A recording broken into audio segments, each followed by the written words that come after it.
More details are emerging about the U.S. raid in Venezuela. Weirdly warm weather is on its way. And I'll tell you 5 simple exercises that could help you age better. That's some of what we'll get to on the 7 from the Washington Post. I'm Hannah Jewell. It's Wednesday, January 7th. Let's get you caught up with today's 7 stories. Number 1. U.S. officials said about 75 people were killed in the military raid to capture Venezuelan President Nicolas Maduro. On Saturday, the Trump administration deposed and forcibly removed Maduro and brought him to the U.S. to face narco-terrorism charges. Details of that operation are still emerging. Yesterday, the Post reported estimates from officials on how many people died during the strike. One person said that at least 67 people were killed in the pre-dawn raid, while another said the number was more like 75 to 80.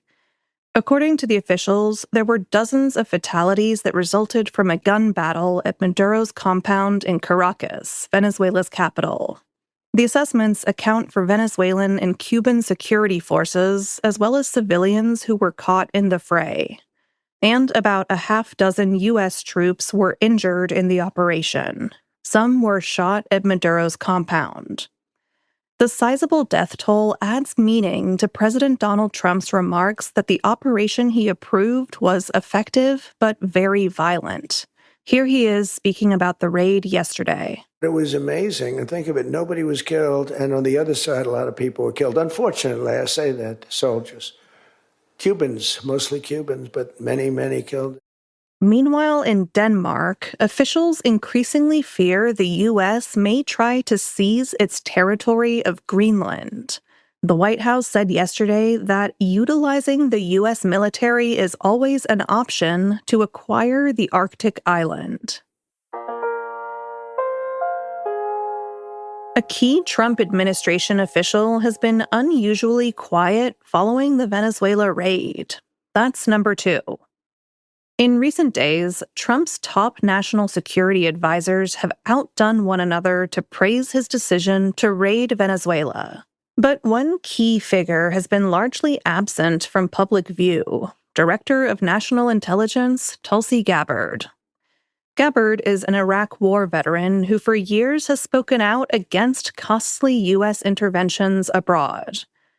She waited more than 3 days before commenting publicly about the Venezuela operation.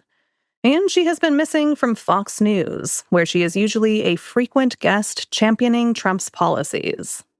This morning, the Post reported that Gabbard played little role in the planning and execution of the Venezuela raid. Unlike other top officials, Gabbard was not present at Trump's Mar-a-Lago estate in Florida as the operation got underway.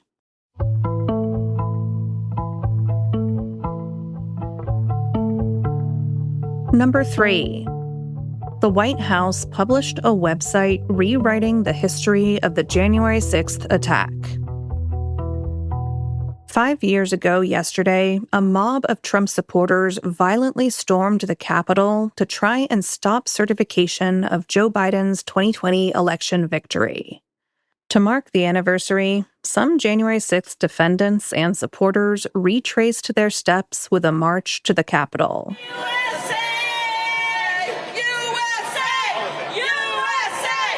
The White House also published a website yesterday with a false telling of the 2021 attack.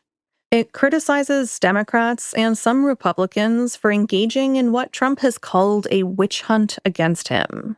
It falsely claims, as Trump has for years, that the 2020 presidential election was stolen. And it accused former Vice President Mike Pence of cowardice and sabotage for not helping to decertify the election. The new website underscores President Trump's years-long effort to reshape the narrative surrounding the attack.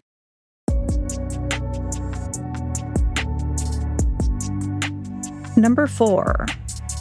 CDC staff were blindsided by changes to the childhood vaccine schedule. This week, health officials narrowed the list of vaccines which are routinely recommended for all children. Flu shots, hepatitis, and HPV are just some of the vaccines affected by the new guidance. It turns out that some vaccine experts at the CDC felt like they were blindsided by the move.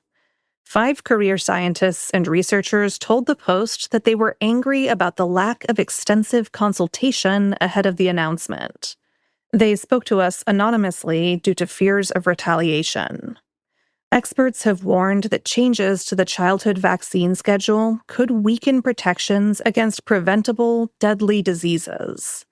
Several states run by Democratic governors have told people to ignore the new guidance.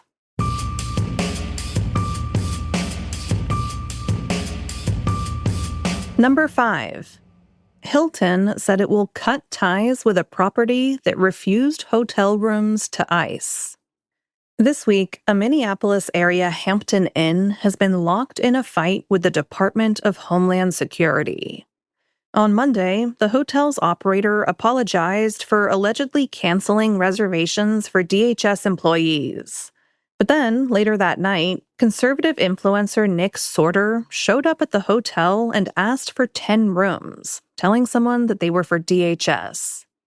His undercover video appeared to show an employee claiming immigration agents were not allowed to stay on the property. In response, Hilton Hotels said it would remove the hotel from its system.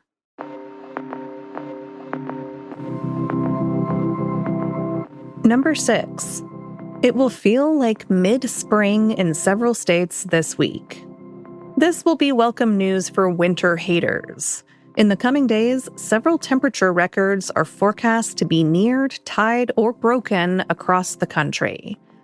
Warmer, April-like weather is on its way in central and eastern states later this week. The conditions are forecast to last into the weekend, with temperatures rising into the 60s and 70s, even in areas that had a cold or snowy start to winter. In the South, it's even warmer. Some of you there might need to turn on your AC units this week. Temperatures are forecast to reach the 80s, with some 90s in South Texas. But don't rush to put all your winter gear away just yet. A cold front is expected to bring temperatures down after the spell of hotter weather. And at number 7, 5 simple exercises could help you stay strong as you age. I'm going to tell you what they are right off the bat, so you can do them while you listen. They're push-ups, squats, pull-ups, deadlifts, and calf raises. Get to it now, unless you're driving. Anyway, our columnist Gretchen Reynolds has been reporting on the science of fitness for more than 2 decades. She's spoken to her fair share of trainers and researchers in that time. There are some exercises that they mention again and again. If you're feeling overwhelmed by health advice this new year, her list of 5 essential exercises could be just what you need. Science shows they can reduce the risk of arthritis, type 2 diabetes, and even early death. They should also help you build strength, stabilize your joints, and maintain muscle. If you don't know how to do these magic exercises, we got a pro to demonstrate them at the link in our newsletter today. Our guide also includes easier, modified exercises to help you get started if the idea of doing a single pull-up is horrifying to you. Find it all in our show notes, and you can stop doing push-ups now. All right, you're all caught up. But before you go, a reminder that if you're a subscriber to The Washington Post, you can get access to our shows ad-free in Apple Podcasts. All you have to do is find the Washington Post channel in Apple Podcasts and connect your Post subscription. Then stay tuned for more subscriber-only audio benefits, like exclusive and early access episodes. If you're not a subscriber, this is a great time to start. You can sign up at our channel in Apple Podcasts or through the link in our show notes.